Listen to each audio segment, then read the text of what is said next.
फिर यीशु ने 12 शिष्यों को एक साथ बुलाया और उन्हें दुष्टात्माओं से छुटकारा दिलाने का अधिकार और शक्ति प्रदान की। उसने उन्हें रोग दूर करने की शक्ति भी दी। फिर उसने उन्हें परमेश्वर के राज्य का सुसमाचार सुनाने और रोगियों को चंगा करने के लिए बाहर भेजा। उसने उनसे कहा, अपनी यात्रा के लिए वे कुछ साथ न लें, न लाठी, न झोला, न रोटी, न चांदी और न कोई अतिरिक्त वस्त्र। तुम जिस किसी घर के भीतर जाओ वहीं ठहरो और जब तक विदा लो वहीं ठहरे रहो। और जहाँ कहीं लोग तुम्हारा स्वागत न करें, तो जब तुम उस नगर को छोड़ो तो उनके विरुद्ध गवाही के रूप में अपने पैरों की धूल झाड़ दो। सो वहाँ से चलकर वे हर कहीं सुसमाचार का उपदेश देते और लोगों को चंगा करते, सभी गांवों से होते हुए यात्रा करने लगे।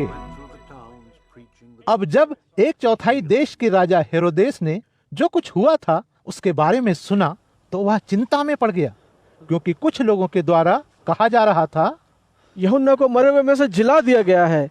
दूसरे कह रहे थे, एलिया प्रकट हुआ है। कुछ और कह रहे थे, पुराने युग का कोई नबी जी उठा है।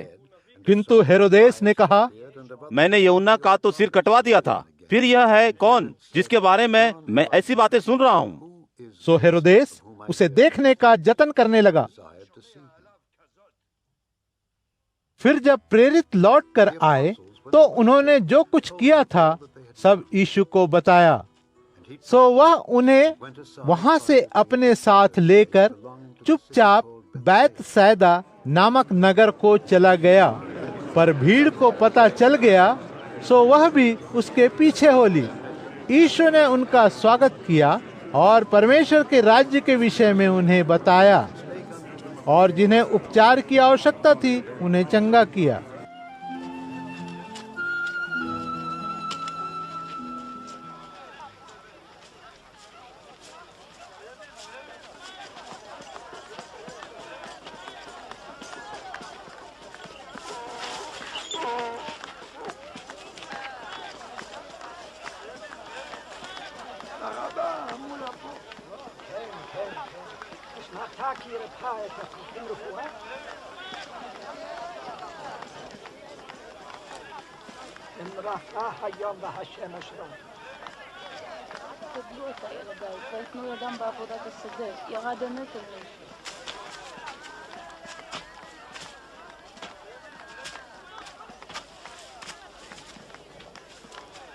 जब दिन ढलने लग रहा था तो वे 12 उसके पास आए और बोले, भीड़ को विदा कर, ताकि वे आसपास के गांवों और खेतों में जाकर आसरा और भोजन पा सके, क्योंकि हम यहाँ सुदूर निर्जन स्थान में हैं।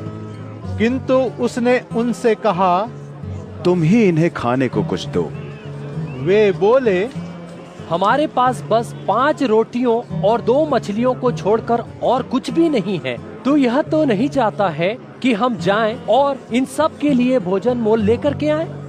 वहाँ लगभग 5000 पुरुष थे। किंतु यीशु ने अपने शिष्यों से कहा, उन्हें 50-50 के समूहों में बैठा दो। सो उन्होंने वैसा ही किया और हर किसी को बैठा दिया।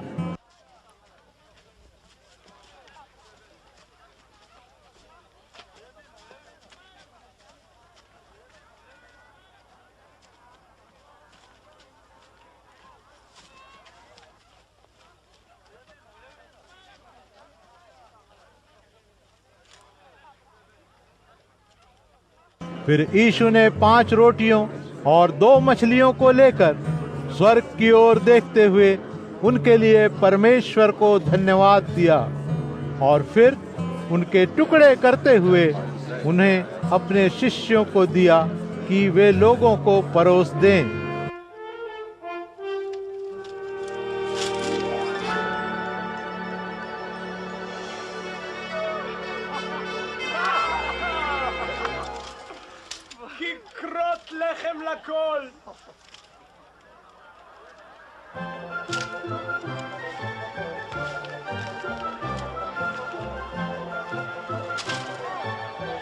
तब सब लोग खाकर तृप्त हुए और बचे हुए टुकड़ों से उसके शिष्यों ने 12 टोकरियां भरी।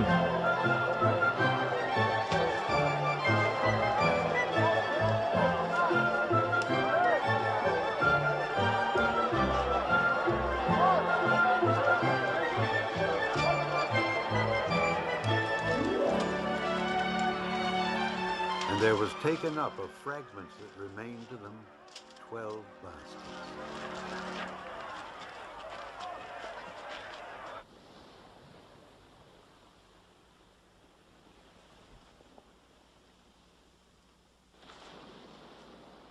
हुआ यह कि जब यीशु अकेले प्रार्थना कर रहा था तो उसके शिष्य भी उसके साथ थे। सो यीशु ने उनसे पूछा, लोग क्या कहते हैं कि मैं कौन हूँ? उन्होंने उत्तर दिया, बपतिस्मा देने वाला यूहन्ना, कुछ कहते हैं एलिया, किंतु कुछ दूसरे कहते हैं प्राचीन युग का कोई नबी उठ खड़ा हुआ है। यीशु ने उनसे कहा, और तुम क्या कहते हो कि मैं कौन हूँ? पतरस ने उत्तर दिया, परमेश्वर का मसीह। किंतु इस विषय में किसी को भी न बताने की चेतावनी देते हुए यीशु ने उनसे कहा, यह निश्चित है कि मनुष्य का पुत्र बहुत सी यातनाएं झेलेगा और वह बुजुर्ग यहूदी नेताओं, याजकों और धर्मशास्त्रियों द्वारा नकारा जाकर मरवा दिया जाएगा और फिर तीसरे दिन जीवित कर दिया जाएगा।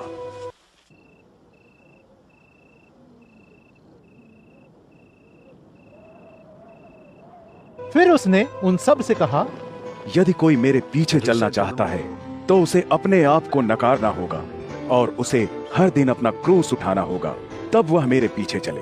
क्योंकि जो कोई अपना जीवन बचाना चाहता है वह उसे खो बैठेगा, पर जो कोई मेरे लिए अपने जीवन का त्याग करता है वही उसे बचा पाएगा। क्योंकि इसमें किसी व्यक्ति का क्या लाभ है कि वह सारे संसार को तो प्राप्त कर ले किंतु अपने आप को नष्ट कर दे या भटक जाए। जो कोई भी मेरे शब्दों के लिए लज्जित है उसके लिए परमेश्वर का पुत्र भी जब अपने वैभव, अपने परम पिता और पवित्र स्वर्ग दूतों के वैभव में प्रकट होगा तो उसके लिए लज्जित होगा। किंतु मैं सच्चाई के साथ तुमसे कहता हूँ, यहाँ कुछ ऐसे खड़े हैं जो तब तक मृत्यु का स्वाद नहीं चखेंगे जब तक परमेश्वर के राज्य को देख न लें। इन शब्दों के कहने के लगभग 8 दिन बाद वह पतरस, यूहन्ना और याकूब को साथ लेकर प्रार्थना करने के लिए पहाड़ के ऊपर गया।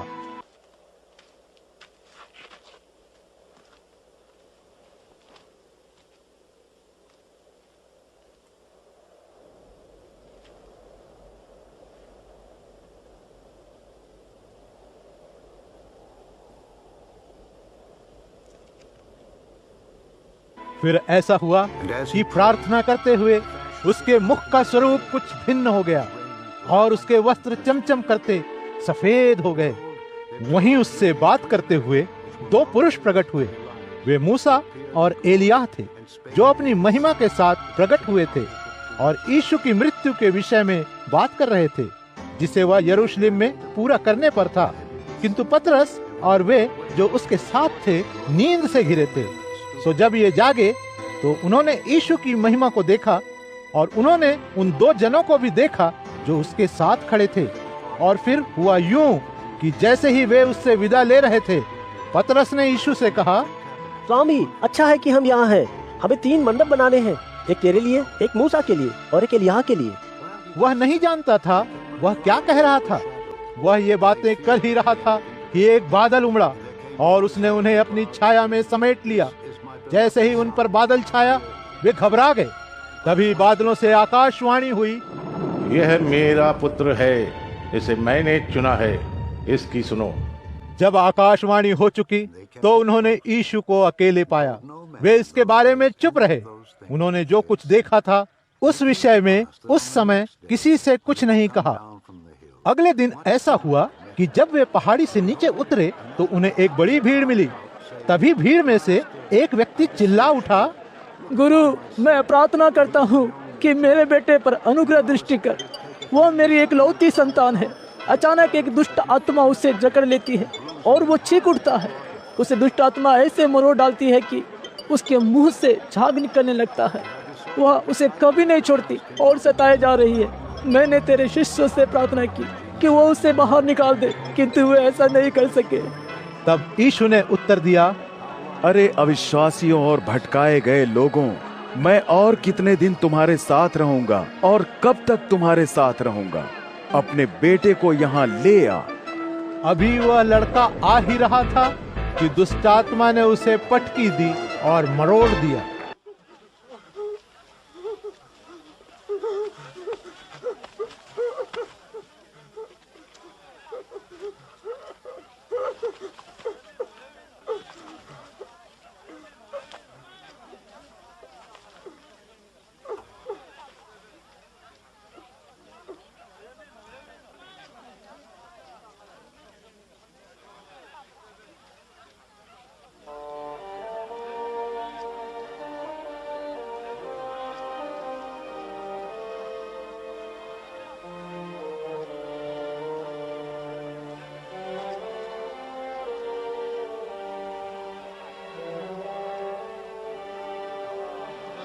किंतु यीशु ने दुष्ट आत्मा को फटकारा और लड़के को निरोग करके वापस उसके पिता को सौंप दिया।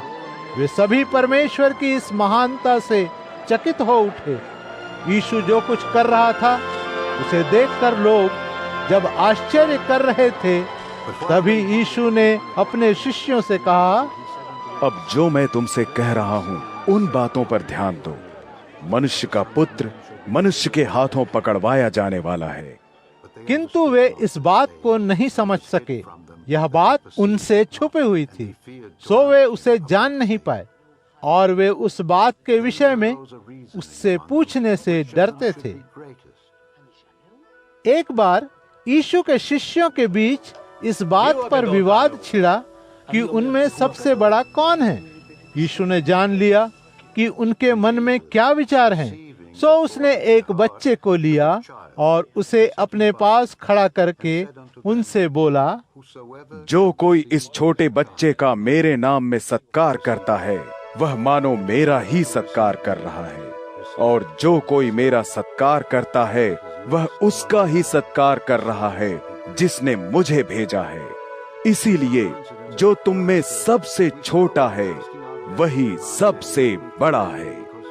यूहन्ना ने प्रतिक्रिया व्यक्त करते हुए कहा, स्वामी, हमने तेरे नाम पर एक व्यक्ति को दुष्टात्माएं निकालते देखा है। हमने उसे रोकने का प्रयत्न किया, क्योंकि वह हम में से कोई नहीं है जो तेरा अनुसरण करते हैं। इस पर यीशु ने यूहन्ना से कहा, उसे रोक मत, क्योंकि जो तेरे विरोध में नहीं है वह तेरे पक्ष में ही है।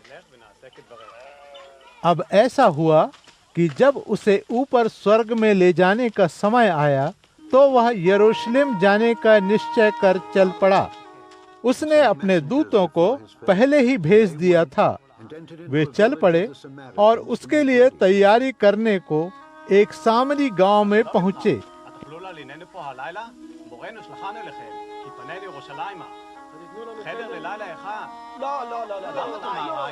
किंतु सामरियों ने वहां उसका स्वागत सत्कार नहीं किया, क्योंकि वह यरूशलेम को जा रहा था।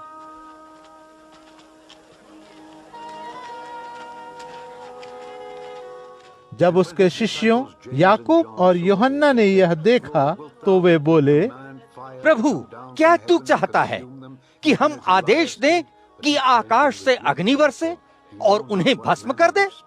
इस पर वह उनकी तरफ मुड़ा और उनको डांटा फटकारा।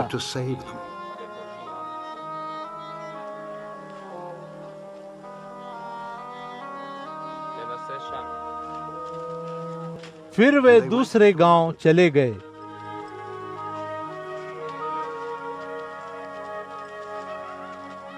जब वे राह किनारे चले जा रहे थे, किसी ने उससे कहा, तू जहाँ कहीं भी जाए मैं तेरे पीछे चलूंगा। यीशु ने उससे कहा, लोमड़ियों के पास खोह होते हैं और आकाश की चिड़ियाओं के भी घोंसले होते हैं, किंतु मनुष्य के पुत्र के पास सिर टिकाने तक को कोई स्थान नहीं है। उसने किसी दूसरे से कहा, मेरे पीछे हो ले। किंतु वह व्यक्ति बोला, हे प्रभु, मुझे जाने दे ताकि मैं पहले अपने पिता को दफन कराऊं।